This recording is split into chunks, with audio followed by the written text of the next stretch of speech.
Hello, welcome to the All or Nothing podcast. Our official sponsors are KR Couriers and Transport Limited. This is a Northwest based courier company delivering all across the UK. They can assist in home moves and removals to large, heavy and bulky items, collections and drop-offs. Fast, safe and reliable deliveries. Please get in touch for a free quote. You'll find all the information within the description. Thank you.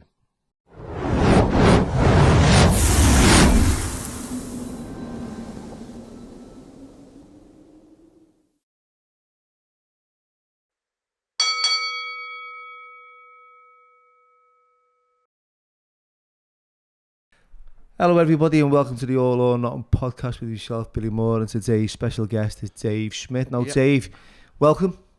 Cheers, thank you, Bill. Thanks for coming on. Dave, you've got a very interesting story. You sent me a message and it was short and I thought, okay, I can bring this to my audience. So tell us a little bit about yourself before we get into the nitty gritty. I'm from Deeside, North Wales. Went to Harden High School, same school as Gary Speed and Michael Owen. I've got bad ADHD, as you'll see the table will probably be shaking most of the podcast. Basically, just can't stop getting in trouble for certain things, just like making a quid or two. What was life like growing up in Deeside before, you went down that path? Because you went down the wrong path. You had like drug factories and, you went to prison and you were sending drugs all over the world, weren't you? We'll get into that. It was fine. I'm an only child, spoilt. Like in trouble in school, but not like the teacher still liked me. Played a lot of football, and then just general things. Nothing. I wasn't proper naughty. I was just ADHD. I spent most of the time at the classroom, but there's not a lot I can do about that. When did you first get diagnosed with ADHD? When I was a young kid. But one thing I've never done, I've never took the medication. I think I had it 2 or 3 times, and it just suppresses your personality. You're not the same person. Yeah. So that might be half my problem. I never took the medication, but I don't know. Yeah, but if it suppresses your personality and you felt it was taking something away from you. Yeah, it's amphetamine based, I believe. Yeah. So it's just Ritalin. Yeah. It's not for me. Yeah. No, that's fair enough. It's not for everyone. No. We've discussed that today. We've had a little discussion in schools with ADHD. So tell us a little bit about where it all went wrong. It went wrong. I know exactly when it went wrong. I obviously finished school, even though I was quite naughty. I still got quite good GCSEs.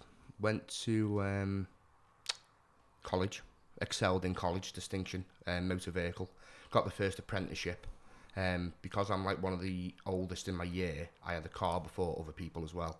So I got the first apprenticeship, and then started off taking ease with some of my mates. There was always coke available, but I never took it. One, it was 2D when you're 17, 18, and number 2, it was shite. Do you know what I mean? It wasn't. And then I was outside a pub one day, quite a well-known pub in Connaskey, and again, a well-known person put his head in the car window, said, "Oh, can you give me a lift up the road?" I was like, "Yeah, okay." And then he said, "Oh, do you want a bag of this?" I was like, "Yeah, okay." And then he shook me hand, said, "What's your name?" We exchanged names. I thought, "Oh yeah, I know who you are." And then days later, the texts started, "Oh, do you want this amount to sell this, sell that?" And then obviously started selling the stuff. Well, not obviously, but you know what I mean. Started selling stuff. I was selling 10 bags, having none. Then I was selling 9, having 1, 8, 2, 7, 3, like that. And this Charlie? Yeah, Charlie, yeah. And then for somebody that was dead against drugs when they were like 17, 18, but obviously what I've read on the internet about ADHD and that, most of the people who've got ADHD end up with some sort of problem, whether it's crime, drugs, smoke, most from smoke, the relationships, the whole life's like upside down sort of thing. So I think that's, I don't know, but I think that's the reason why. So I've got no other reason. Mum and Dad didn't use drugs, no drugs in the house, good upbringing. And I think that's why. And then when I was 13, I got like hit in the face with a tennis racket in school. Sounds funny, but it cocked up my teeth, my lip, but I got £8,000 compensation. So when I was 18, luckily for me, obviously when the problem started with drugs, the money landed in my bank. So then I had money, so it was just, and then when the money ran out, you've still got the problem of taking it, haven't you? So that's when I went down the old. So you had to fund your habit by other means, basically. So you felt that like this ADHD issue that you had kind of impacted your life in that way. It was like you were doing things impulsively. Yeah, you not it doesn't make everybody the same, but you're like the village idiot. Do you know what I mean? The things that you do, you just everything's spare of the moment. You'll do things and wake up the next day and think, why have I done that? Bloody hell! I've put fires out off me. I've done ecstasy tablets. I've just everything happens to me. Do you know what I mean? If somebody wants to fight in the pub, it's me they start on it. If a car crashed down the road, it'd be me that it happened next to. Just things like that. I'm always in the wrong place at the wrong time. Yeah. So it sounds like that, to be honest, Dave. Right. So going forward in life, you know, that's where it started to, you know, take a turn. The age of 17, 18. Yeah. Selling. Yeah. Becoming your own best customer. Yeah. Very much. Getting in debt. Yeah, definitely. Yeah. You know, spending all your compo.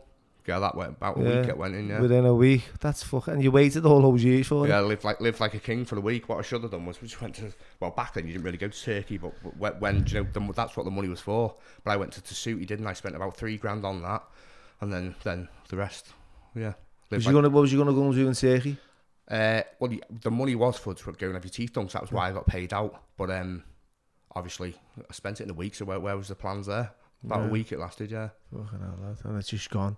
Just spanked it. Yeah. And you regret that now?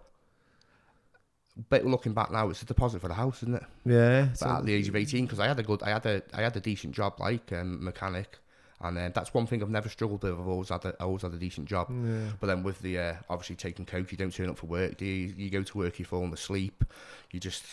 Your life just becomes unmanageable. Yeah, work doesn't matter, does it? It's the least of your problems are. Fucking not half, mate. Why are you going to go to work when you can get the stuff back out on the table? You're not here. No.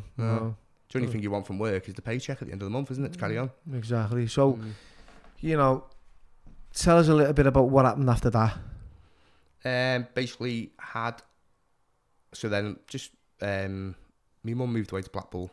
I moved in with me a missus, because I had a missus for about 4 to 5 years around then. We ended up having a little girl. And then, basically, still had the same problems. So then, obviously needed a way to make him money. I'm not the sort of person to...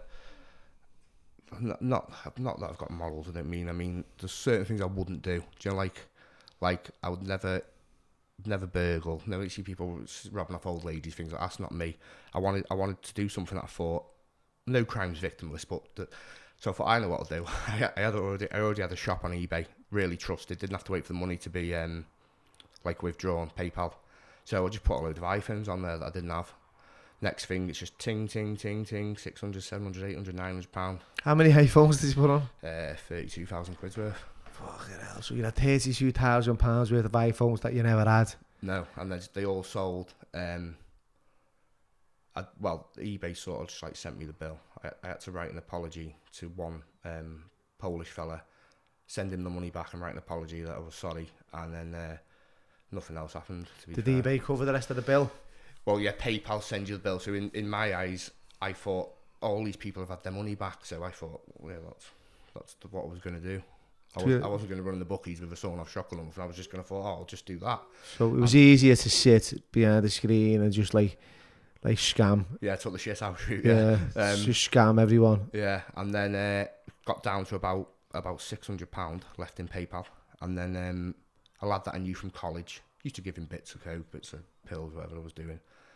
He said, we go in the gym, using steroids, and he said, oh, you can make them, you know. So I was like, what, you can make steroids? He's like, yeah. So we sat there one night off my head on the laptop having a look, and he said, oh, just fancy giving it a go? So like, yeah, go on. So we were on eBay, funnily enough, then buying things, and that's how that all started. So yeah, so you had a drugs factory, didn't you? Yeah. Eventually, you were designing or creating steroids. Yeah. And then selling them worldwide. Yeah. Well, tell us about the process and what that all took.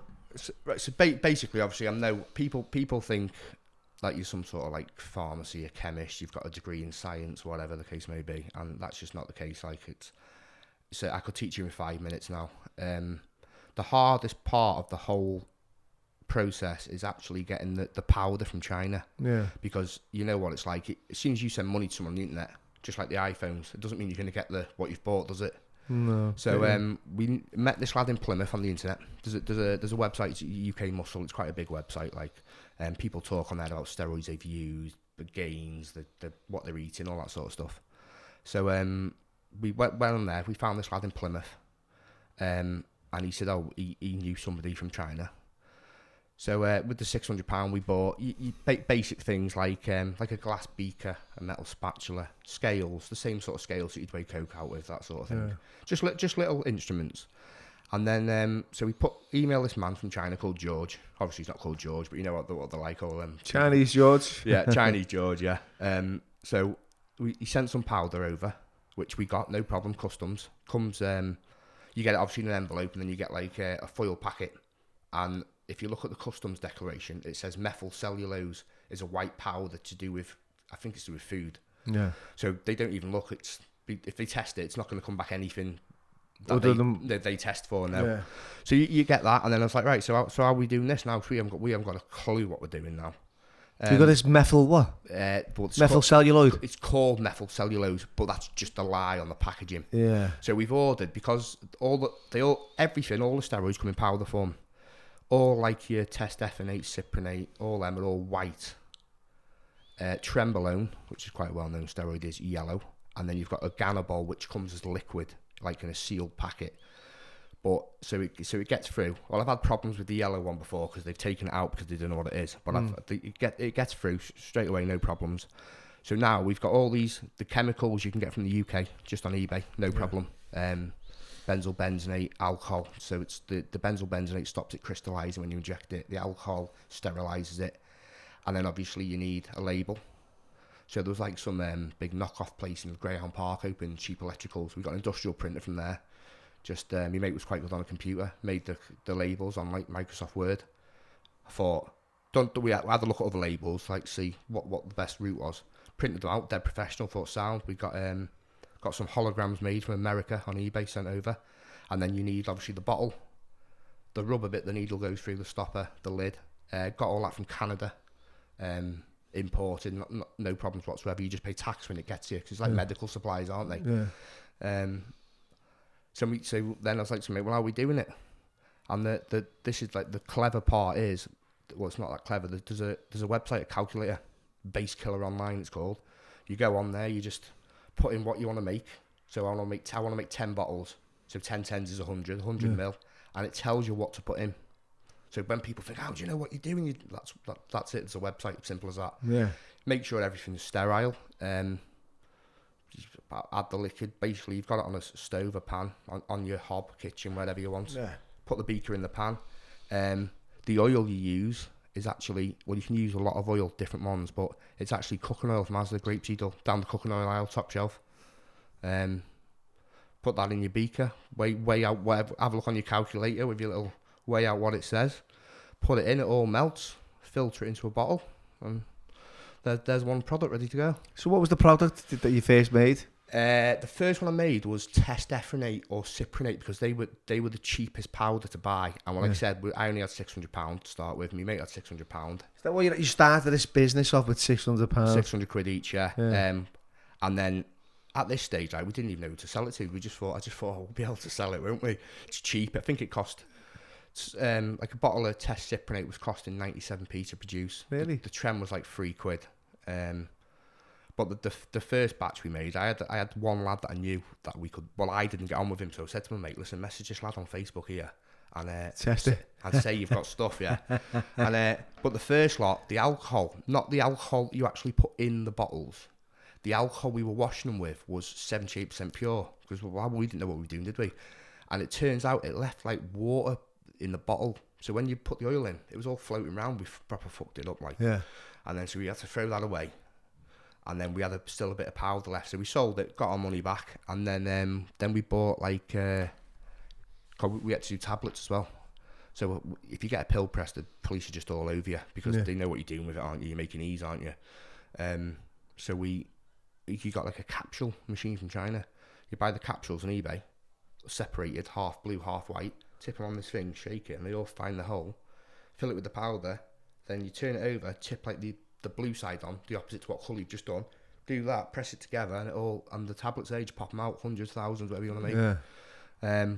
But then we had a product, so we still needed someone to sell it to. So what we done was, we tried it ourselves. So you tested this on yourselves first?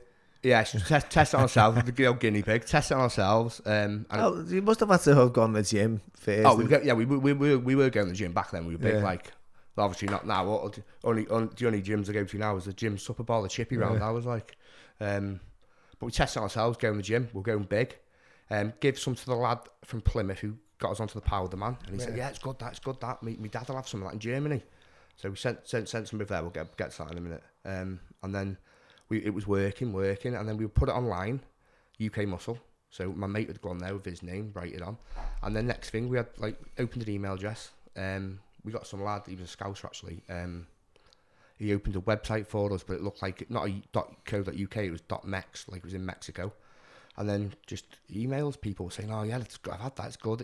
And then, whatever we done, it was good. I don't know whether it was because the powder was good. There was one extra chemical we were adding that most people didn't put in, which made the injections a bit smoother. Yeah. Rather than, don't know if you took them yourself, but sometimes you get, it's called PIP, post-injection pain, and it's just like you've got a bad back or whatever. If you've done it in your bum, you just can't walk.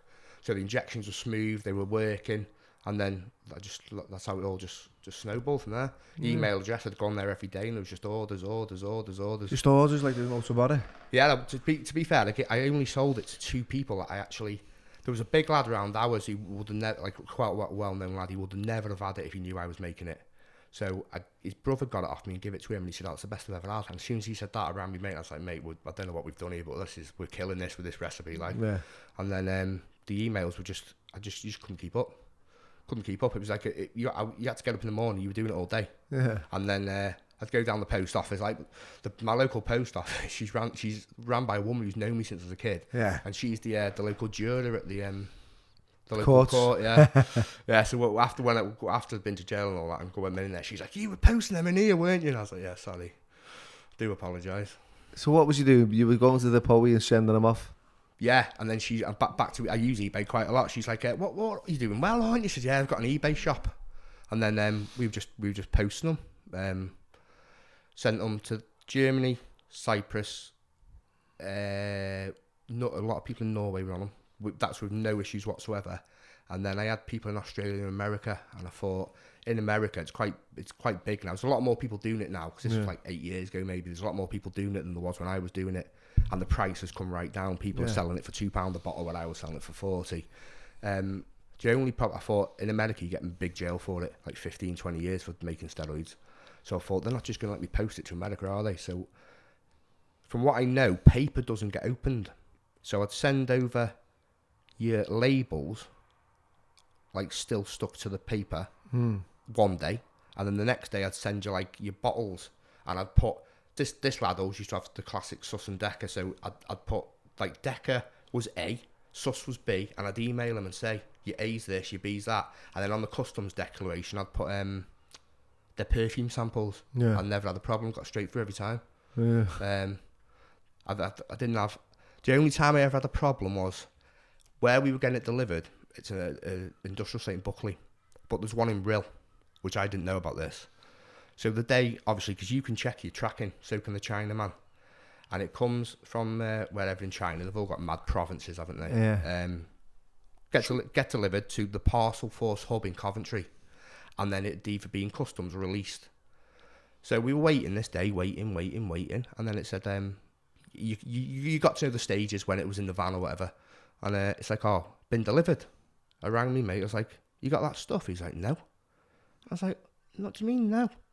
And it turns out it had gone to the wrong industrial estate, and some old woman at the clock shop had opened all the bags of white powder, like, and rang the police. And then I just got wasn't what started the jail. This was just the beginning. Of the end. Yeah. And then all I got there was a warning for importing drugs into the UK. Yeah. Only a warning, nothing else. And I thought, this is sound. And then basically. So we were doing this now, selling loads on the internet, like, and the customers, you were just sitting there laughing, not laughing because the stuff was really good. It was more luck. It was that good. You're thinking, how the labels, everything was bang on. There wasn't. The thing is, you can do it on, like, there's people doing it on big scales in bathtubs and that, and there's bloody hairs floating around in the bottles and all that. I was filtering them individually and checking every bottle. You know, like, the quality control was perfect, so we never had one. Because as soon as somebody writes online, "Oh, there was a black a black dot floating in the bottle. People are like, hey, where's that being made, etc. But we never had it. It just took off, and the orders. I'd go on the emails, and if you were skint, say you'd been on a bender, spent all your money. Say we're in the pub now, and we're like, oh, how much you got on your bill? You're like, oh, nothing, mate, I'm out. I could go on my phone, I had about 4,000 customers. I could text, say, my top 50, and just say, oh, I've got a special offer on there. Yeah, sound, mate, I'll put the money in your bank now. So you just always have money, do you know what I mean? Yeah. And the bookies on the roulette, bloody hell, it was just. So how much did you actually make? We were making at £1,000 a day. We were making in the end. Yeah. We got caught with. They said 17,500 grand's worth of stuff, which was about right what we got caught with, but we had, obviously, in the newspaper article, it's wrong. It says that I was still trying to sell stock off. What I'd done after I'd been caught, which we'll go back to, after I got caught, I had about 6-7 grand cash on me. Yeah. And people still wanted steroids. So I thought this. So I had a holiday booked to Turkey. So I went to Turkey, and as you know, you can go straight in the pharmacy, can't you? Buy what you want. Yeah. So I spent the 6 grand on steroids. Coming then back to the airport, I'm like, oh no, the search thing, obviously, which you know were there. Straight through. Man's like, you right? I was like, yeah, sound. Then in Turkey, there's like 3 in this airport, whichever airport I was in. So I'm like, thinking, oh, sweat dripping off the end of my nose. I'm thinking, oh no, why have I done this? So I got home, and every time I get home off holiday, I always go and buy a newspaper. I don't know why, to catch up with what's going on. As I've drove past this cop car, and the coppers that arrest me, which we'll get into as well. One of them he's been sacked now as a police officer, but he's got a bad vendetta against me, like really bad. They've drove past me in this blue Skoda undercover car. So I thought nothing of it. I've gone to the shop, come back, and the car's outside my house. And I was like, oh no. Got out, so I thought, because I had loads of stuff in the car, so I parked the car around the corner, come to the door, and he's like, oh, Mr. Smith, we meet again. I was like, you all right? My missus is in handcuffs, and the copper's on her phone, and I was like, why has he got your phone? And she's like, I've given him the password. He said I was going to be in trouble. I was like, oh my God, you stupid cow, why have you done that? And then he went, right, well, shall we tell you what's going on? I think it was just, they didn't know I was coming back for holiday that day. It was just luck. They'd come to arrest me missus for money laundering to do the steroid lab. And my suitcase is there, it's open, innit? I've already texted people, the dreaded text that you shouldn't send text. I've already texted all these lads. Yeah, lads, I've just got back from Turkey with some proper good steads here. So he said, oh, we'll show you what's happening now. He's got my suitcase open, hasn't he? Right? And I just, you look at the floor and you think, oh, it's always me. Yeah. And then he started laughing, this copper. This only one of them was actually all right. The other one, he's... Bellends. Yeah, we'll get into him. And what he's done is, he's got all the things, and now he's gone to get... I've got a big American Samsung fridge. The growth hormone, which is like £200 a box, that's the big daddy, like the Dia stuff. Yeah. All the tannin injections, all like the PCT when you come off the steroids, the post-cycle therapy, it all needs to be kept in the fridge. So these coppers, when I was getting in, none of the coppers knew I was telling them. They didn't know what they were on about. So, but he stopped at the fridge, and he looked at the other one. He opened the fridge and he just started laughing. And I was like, oh, that where all your juice should be, the whole side of the fridge was just not. It wasn't milk and juice. It was steroids. And he said, oh, you're in so much trouble, you do not realise how much trouble you're in. So that's where, in the newspaper article, it says I was selling off old stock. It wasn't, it was new stock I just got from Turkey. Yeah. But that's basically, so back to how we actually got caught. So everything's going swimmingly now, selling it all over the world, building up the reputation. We've got, I remember the week I actually got caught, or within that week, I actually had a website message me with a £36,000 order. Just one order, and I was thinking to my mate, oh, this is getting, like, he had a job as well, working in a car garage, and I physically couldn't keep up on my own. Like, you were there all night, do you know what I mean? Like, and then you had to sell it, and then I had my mum on the packaging, and that got the old deal involved in it. And how we got caught was the lad from Plymouth, his mate, my mate was doing favours for him, getting stuff sent to his work, and I was like, mate, you're going to get us caught getting stuff sent to your work, yeah? So in his wisdom, he got, like, I think it was 7,000 or 16,000 Valium and diazepam sent to his work. So, normal day for me, I get up, in the gym, go to his work, because I'd been in the gym in the morning. I didn't have a job, did I? I was the steroid king. And then went to his work, and there was a car out there, outside his work, and had 2 aerials on the roof. And straight away I'm thinking, that's coppers, that. So I pull up, I walk in, and he like walks the door, dead shifty. I was like, you come to the gym? He's like, no, I'm not coming to the gym, not today. And then I looked, some guy behind him in black, and he had a radio on his belt, and then he come out and started writing me reg down. And I thought, oh no, I don't like the look of this. And my mate's boss actually lived 4 doors down from me. So I've went home, and his boss has come and said, mate, you need to get the stuff out your house, We've been raided by the police. So obviously customs have done a controlled delivery to his work. And unluckily... Of Diazes? Yeah, nothing to do with me, nothing to do with our business. And what's happened is, unluckily, the computer in there was shit. It was like a dinosaur, do you know what I mean? So he was on our website and email address, and the computer froze. So we went back to the car fixing the brakes, and then that's when the police come. So our website's on the computer. So that's how they thought, oh, what's this? And then, so that's that. So I would have been sound now. And then what I've done is, me missus' sister is like, oh, listen, you can put the stuff in my my garage. If you need somewhere to put it, I'll sound, love. So Sorgal in Chester, put the stuff in the garage. But she was split up with a fella, like guy that used to be in the army. And you know, most of them are like a dead anti-drug and that, aren't they? So he's come round, been in the garage for something, found all these drugs, and then fucking rang the police. So I didn't actually get caught with my mate. I got grassed up. And then obviously the police have linked us together because there's stuff linking it all together. And then that's when the old empire come crashing down, like. Yeah, so and that's how I ended up going to Turkey, because that was the last of my money. Yeah, so making £1,000 a day, which people were still, and obviously when it ended, I got quite not a lot of shit, but people would send you money without speaking to you first. So they'll say, all right, Bill, I've just put £200 in your bank there, send me this. So people will put money in an account that I no longer had access to. I'm in the police station, I've got no stuff, and then people are like, oh, you've written me off. And I was like, mate, I've just been nicked. You stop sending money to that bank because I haven't got the bank. I can't get on it. And then that's when it all started with this copper, like, because obviously then my life was upside down. Then I was getting on it all the time. Bloody, I was in the bookies. You have a line, go to the bookies. You're on the roulette. You get up to £6,000. Now, if you're level-headed, you think that's £6,000. That I'll go and start another steroid lab with that. Do you know what I mean?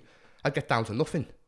Back to the house and have more back the bookies and then things the relationship was going wrong.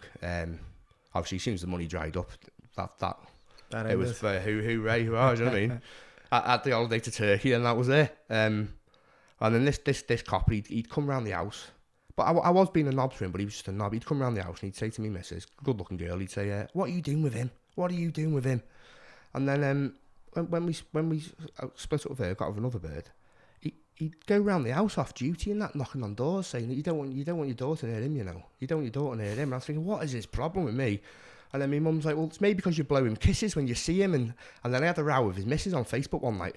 Proper full, like a bit like row. With the busies? Because what happened was, it's something along the lines of his missus was having an affair.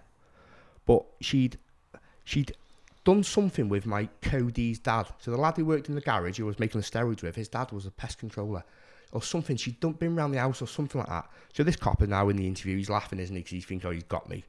And he's like, oh, your relationship's not going very well, Mr. Smith, is it? And I was like, my relationship? You can't. My solicitor's going, well, shut up, will you? Shut up. And I was like, no. I said, well, your missus is getting knocked off by so-and-so. And he's, oh, my solicitor, this cop. So he hates me for obvious reasons. Had a row with his missus. And the next day she deleted it all. And then, ironically, he's been sacked now because he was doing a bit of moonlighting himself. So that was the end of the vendetta, yeah. And the end, you ended up in court? Yeah, I went to court. Obviously, because I'd already had a criminal record for like other things, like obviously as we spoke about, and my mate imported, well, he didn't import, but I've just told you what happened. We got the same sentence, 15 months. So then ended up in out course. Yeah, ended up in out course. For about 4 weeks in, I come to my cell. He's gone. He got Cat D in because he's never been in trouble. I was sat in the cell. I always used to say to him, I said, this is your fault, we're here. He said, it's not. And one night in jail, fucking telly wouldn't work, the aerial. And I went, this is your fault, listen. He went, yeah, no, I'm sorry, lad. So it's always like, jail, it's all fun and games till you go to a prison. And then you're with a friend and then they get moved on and then you're on your own. And yeah, and it was like, obviously, well, it's just down the road, isn't it? But mainly Scouts. Like, obviously I'm Welsh, aren't I? But you got a lot of Welsh people, and I found they were all on their own. They were fine on their own. As soon as they got together, they were like a pack of wolves. And we had me and my mate, we had the only, you know, the flat screen telly in the window, Yeah. the aerial pointing to the hospital over there, so you can get Babe Station and that. And it had the only USB port on the back to charge your phone. We had a little Zanko, and so these scousers, they wanted it, didn't they? And they had like a Rambo knife had been chucked, a proper knife been chucked over the wall. I mean, mate's like, we're just gonna have to give them the telly, and I went, I'm not dying. I thought, no matter how much I like Babe Station, I'm not dying for that telly, like. Yeah. And in the end, we formulate the plan to stay away from the pads. You know what I mean? Come on, when you get up in the morning, make sure you're up, because they crack your door, don't they? Yeah. Make sure that door hasn't been cracked and we're in bed, or that telly's going. And so with the we survived the heist, right? The telly survived, and then one night we got pissed and ended up smashing it with a tin of mackerel by accident, and that was the end of the telly. But jail was it's shit, it's shit. But I always found it as a way of. So no, this is interesting. They had a Rambo knife. Proper. There was one lad, and he had in prison. He was on. I can't remember what he was on the top. Obviously, the wires were downstairs, and he went past in like this Hugo Boss trackie, and I was like, where's he got that trackie? Obviously, clothes get sent in if you haven't been jailed. They get sent in, and you can't buy it. It's M&M Direct, I think, all the bloody, or Puma or Donny or Slash News or whatever it is, isn't it? But he walked past in his trackie, and I was thinking, that trackie, mate, is like only just come out. Yeah. And then one day he walked past, he had a Burger King, yeah? A Burger King. Not just the burger and the wrapper, and I was thinking, who's he? Yeah. I went past his pad, I was like, you're right, mate. And he had a bottle of Paco Rabanne aftershave on his windowsill, the actual bottle, and then they were running around with proper, the knife had been thrown out, but I said, oh, do you know what I mean? So these have had parcels. Pure, yeah, they must have had. I think what a lad said in work, because I was doing welding, just quite good at it. He said, they had. I think I can't remember what the prison guard's name is. He's been done for it. Yeah, he's well known. Right, I remember now. Right, he ended up getting about an 8. Yeah, and I think he got caught because he went to work on his day off. Yeah, he went to work on his day off, and he was bringing in soup cans. Yeah, pot noodles it was. Pot noodles was it? Yeah. So he was bringing like drugs. So you was there then? Yeah. Yeah, because I remember reading the article in the paper when I think he got a big one. You know, he come in on his day off. He was off. They were on him anyway, weren't they? As they do, yeah. And he was going in shelves and throwing parcels in there, and I think he had a bit of a problem himself. So they were flying where they were all. Oh, they had things. They had things that you just thought, why have you even got that? They had basically, you know how much money you can make off drugs and phones. Yeah. They had that many drugs and phones that they weren't asked anymore. So they were getting like bottles of aftershave and that, which is just, that's like a status symbol, isn't it? Look at my aftershave in there. Yeah. But the Rambo knife got thrown over the wall. And we had the last telly, as I say. If you've been to jail, most of the telly's like the old-fashioned big. Yeah. We had one that had Freeview, so you could get Babe Station over night time, and you stick your aerial out the window facing Aintree Hospital. It was whatever the hospital is, Aintree. Exactly, yeah. And because we had a little Zanko phone, which is a phone about the size of your thumb, and we had the USB cable. Now, as you know yourself, there's loads of ways you can charge your phone, but the easiest way is just plugging it in like anyone else would at home. Yeah. So because ours could plug into the telly, it was the only one that was left and everyone wanted it. So it become a bit of a... I always said to myself, you go to jail, you don't want to be a target, do you? And we were a target because of that telly. Did you get threatened with the knife? No, I'd seen it, but when you... The kids were game, obviously, they were running around with a Rambo knife, but they wouldn't do nothing on the landing. They wanted you. And I remember one day, I'm quite good at like fixing things and all that. So obviously keeping most of the scouts on side, I was like good at taking links out of watches. And there's not a lot you can do in jail, is there, to do it? So doing the links, and these guys like, oh, you take links out of watches, don't you? And I thought, yeah. And I thought, you don't want a link out your watch, you want to fucking tell you, I know what you want. And they're like, oh, well, just go in your cell and do it. I was like, nah, mate. But then what they ended up doing, I think they ended up. They'd stabbed someone in Brill. I think it was home bargains, a drug deal went up and killed someone. And what they ended up doing was, on a Saturday, they took someone hostage under the bed. In all course? Yeah, it must have been Saturday, because he was there for about 4 or 5 hours, so it must have been from when you get let out, you get let back out at 1 till 5, it must have been then. They were putting fags out on him, hitting him with the Henry Hoover the pipe. And it basically, they got found because he was missing when he was roll call. And then they got kicked off the wing, so then me telly was sound. And like I say, 2 days later on the hooch, we smashed it with a fucking mackerel tin, me and my mate arguing on it. Yeah. So you survived that sentence without getting stabbed? Yeah, and after that, I ended up going to, it's just shit, but I always use it because I don't take anything else, just take coke, and there's not any coke in jail, really, and it's not worth, you wouldn't want to be fucking, you know, it's like... Didn't smoke or nothing, no? Nah, don't smoke. You wouldn't want... when you've had too much coke, you're paranoid out your head. Imagine being in your cell with the flap open, thinking someone's coming to your door. You wouldn't want to do it. So I use it as a come out big, play football, lose the old gut, and just do that. And we got moved to Stoke Heath halfway through, and that's got 3 gyms, and it's got a proper football team, outside football team, in a proper league. People come in playing it. You never play away. You're always at home, but you got just totally different. It was never like that when I was there. Stoke Heath, I was away. I was there as away piece. It was fucking totally different. Well, we all the Welsh lads basically. I think it was when Berwyn started getting built. I don't even know. I can't remember what happened. They were changing it all around anyway. Yeah. Oh no, they were going to knock Walton down. So everyone from Walton would have went to Old Course, and Old Course was a lot of Welsh lads. So there was all the South Walians. We were just all in Stoke Heath. Yeah, it was a shit, but it is what it is, isn't it? Yeah. But for 15 months, I was happy with the sentence, but then there's still always, like, I don't think it's that wrong, really. I just don't.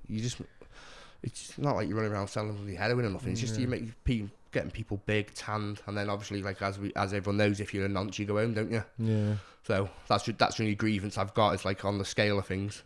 Fucking hell. So what's your life like now? Basically, I don't sell steroids. No, I'm stuttering there. Just own a little tattoo shop. Don't obviously still like a beer and things, but don't you've got control. The glamorous shit. No. The glitz and the glamour and all that stuff. Yeah, I'm not into sushi anymore with £200 t-shirt. It's just JD Sports with the Under Armour, but how the mighty have fallen, eh? Yeah. So your life now is just totally different from what it was. Yeah, I haven't been in trouble for, I think it's about 6-7 years. Well done.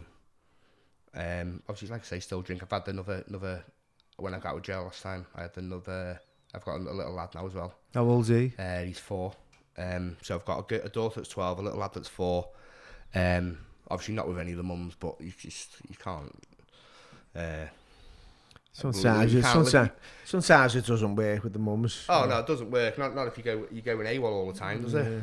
You shall eat yourself. Like, I think for me, like I'm still with the baby's mum, and that's due to the fact that I don't take drugs, I don't drink, I'm not in prison, and I've kind of just got to a point in my life where I need to settle down. Well, not need to, but I have. Yeah, before because I wanted to, before it was too late. Yeah. I mean, yeah.